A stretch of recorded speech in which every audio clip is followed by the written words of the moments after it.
Hello friends, my name is Chris Acton with Acton Creative and this is A Handwoven Experience.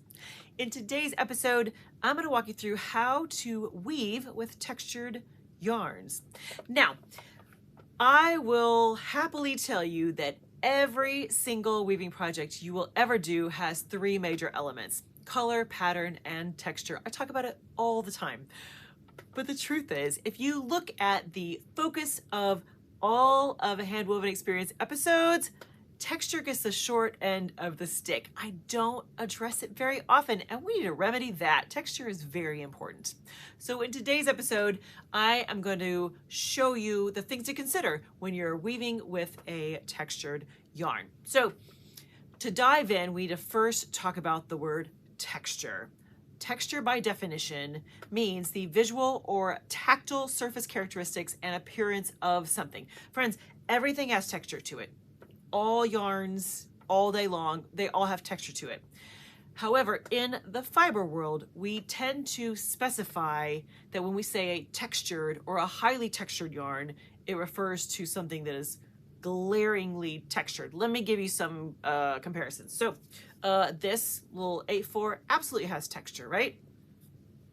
But this one is, when we talk about a textured yarn, this is the kind of yarn we're referring to. Like, it is in your face. All the texture, all the things are happening here. Let me give you another example. This guy, beautiful. Look at that little shine to it. Very nice. This absolutely has texture to it. But when you talk about a highly textured yarn, this crazy chenille is really what we're referring to. So in today's video, we are going to tackle how do you highlight, how do you work with these types of highly textured yarns. So number one, we need to consider the proportions. So we're going to use this guy as our example here for this one. Let's say that you're like, I love this yarn so much and I want to be the star of the show. We need to think about the proportions, because friends, if you use this yarn for the warp and the weft, it's not going to be the star, because it's all going to kind of blend in together. And ultimately, it starts to kind of diminish what makes it unique. You know how this goes. Let's say you want to do a project and you're like, I have this amazing navy blue color that I want to feature. Friends, if you make the whole thing, the warp and the weft, in navy blue, it doesn't really highlight that color nearly as much as you could. So I always like to recommend that you think about the proportions.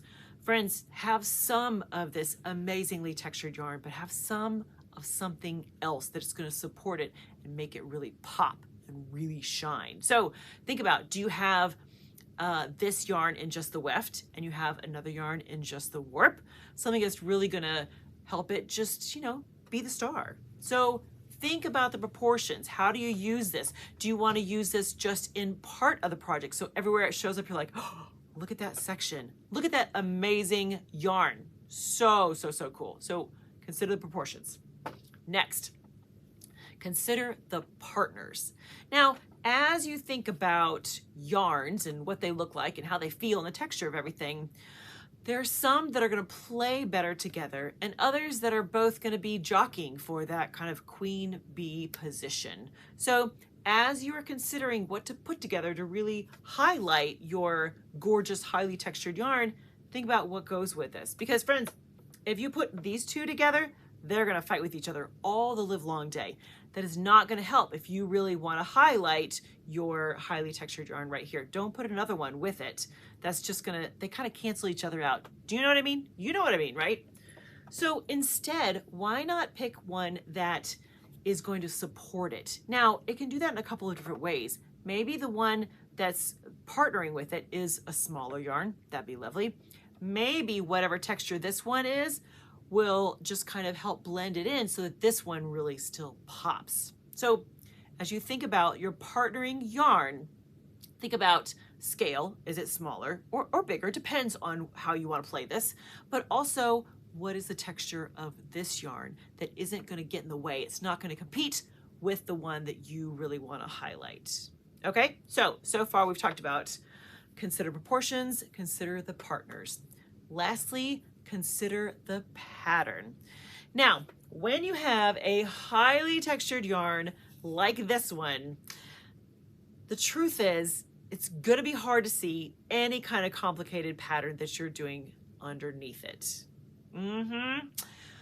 I tend to always defer to just a plain weave, maybe a twill at the most, but all of the time that you will spend to do an overshot, if this is the yarn you're using, friends, it's just going to get kind of lost in the shuffle. So I always recommend doing something pretty simple because it's not about the pattern. No, no, no.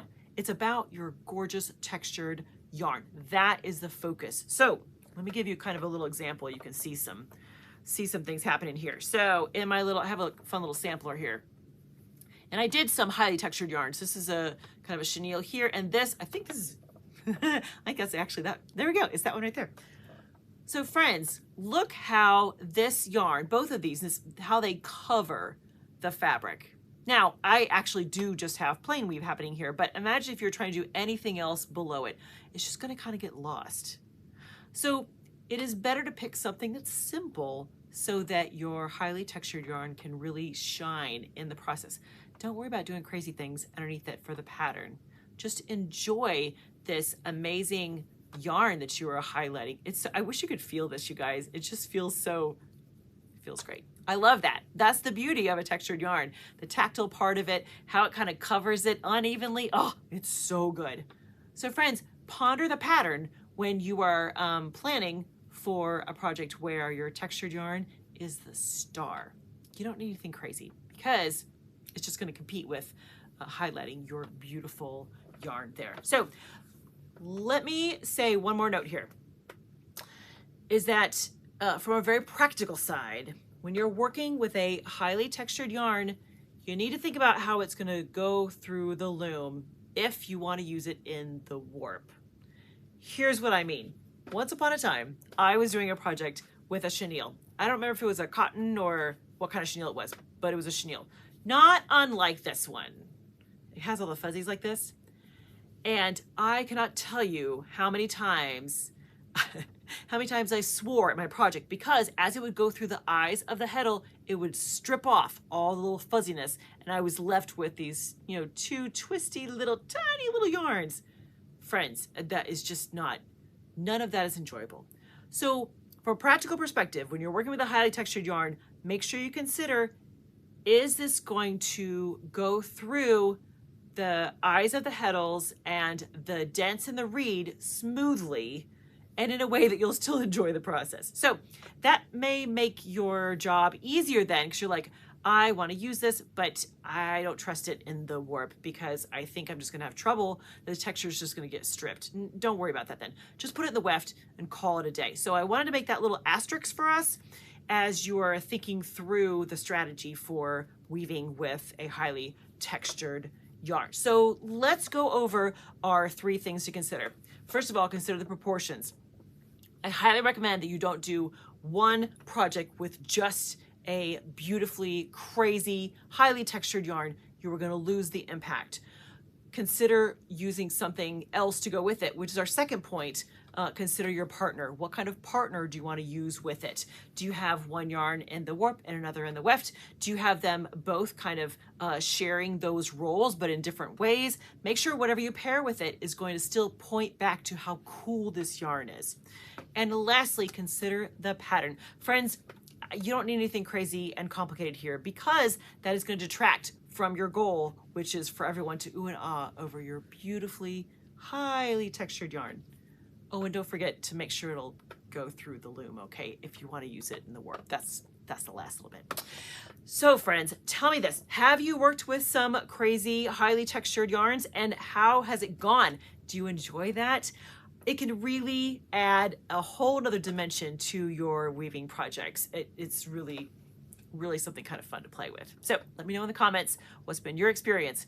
And if you haven't, why not? Pick something fun and funky and incorporate it into your next project. All right, friends, have a great one. Happy weaving.